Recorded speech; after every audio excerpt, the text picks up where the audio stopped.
Today we're going to pitch a tunnel tent.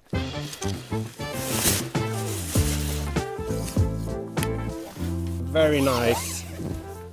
I found a spot right here that I consider good for our tent and for the night, and a few aspects that I want to share with you that I think is important is, of course, that the ground is relatively flat as here, but also that the surface is a bit harder so that the pegs can get a good grip. And another important aspect is, of course, that the ground is free from a lot of vegetation, because we don't want the tent to leave a big footprint for the day after when we take the tent down. One way to find a good tent spot is, of course, to search for an already established campsite.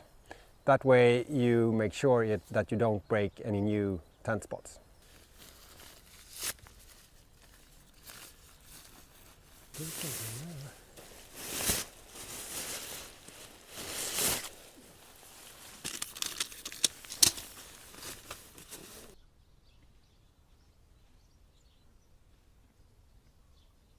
Of course, it's super important to make sure that the equipment is complete when you leave your home before your outing.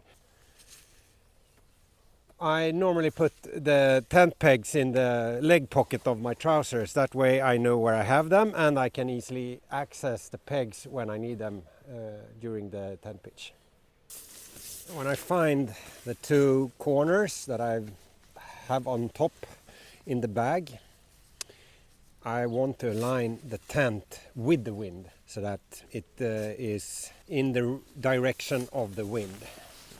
If the wind would have been strong now, I would have secured the tent like this with my knee, and then with the two pegs in the corner before taking out the tent of the bag.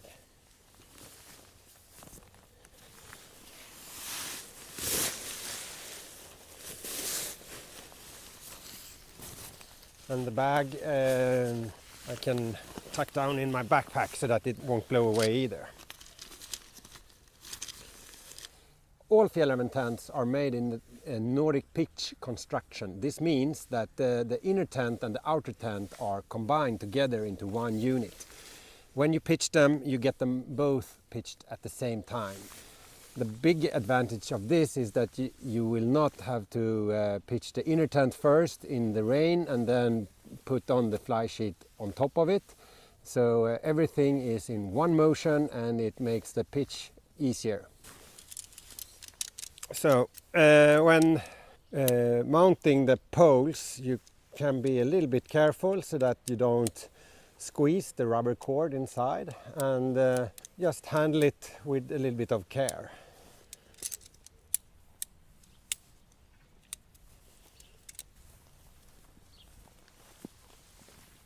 And then simply find the color matched sleeve for the tent pole and feed it in all the way to the bottom into the cup. And here you want to tighten this stretcher as well. Make sure that the pole fits down to the bottom of the sleeve, otherwise you will easily break the tent fabric when stretching the tent.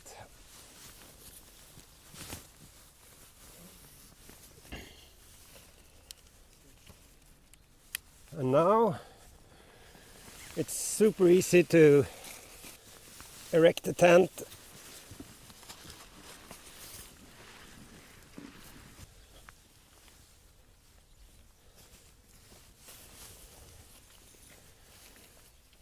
I also open up these tent peg holders so that you can adjust it later on. When you have it standing like this, it's time to secure the guy lines.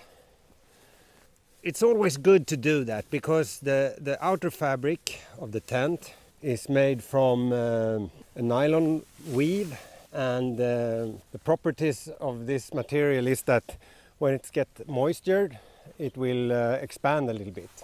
And then it's always good to be able to stretch and adjust.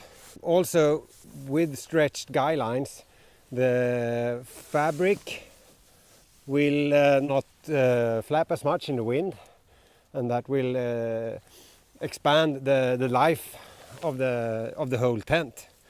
So by being able to stretch the guidelines and secure the tent properly, you will make sure that it is functional and in good shape for a long time.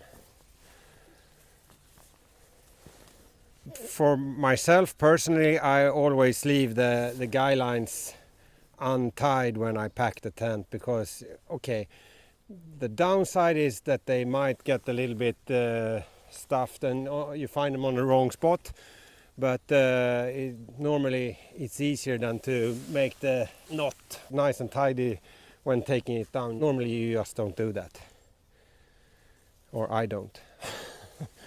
I'm too lazy for that. I like to find the tent with this one extended also, so then I know that I can stretch them later. There are probably just as many ways to pitch a tent than there are people sleeping in tents. The best way to find out your way is, of course, to go out and practice. One thing that I've learned is that if I extend this to begin with, I can find a good spot for the peg. If I find a rock here, I can move it in a little bit like that, and then I can tighten the guy line. So the guy lines at the end of the tent, I try to angle like 45 degrees to the tent body, and then the guy line in the middle, I take the 90 degree out from the tent. This is to give me maximum stability and protection from wind. And now I can a little bit secure the shape of the tent with these peg straps. If it's a really windy day, of course you can also secure the poles with these loops here, but that is for severe bad weather use, I would say. This tent that I've pitched here today is a very traditional Scandinavian tunnel tent. It is our Abisko Endurance 3 model. That means that it is suitable for 3 persons, and our endurance tents, they come with a very large vestibule where you can store a lot of equipment and camp out and have a very nice and comfortable experience inside of the tent with a lot of equipment and everything. The important thing is not which tent you choose. The important thing is that you get out there and spend the night in the tent. Yeah, it is not really harder than that to get a nice and protected night in the outdoors. So welcome out and good night.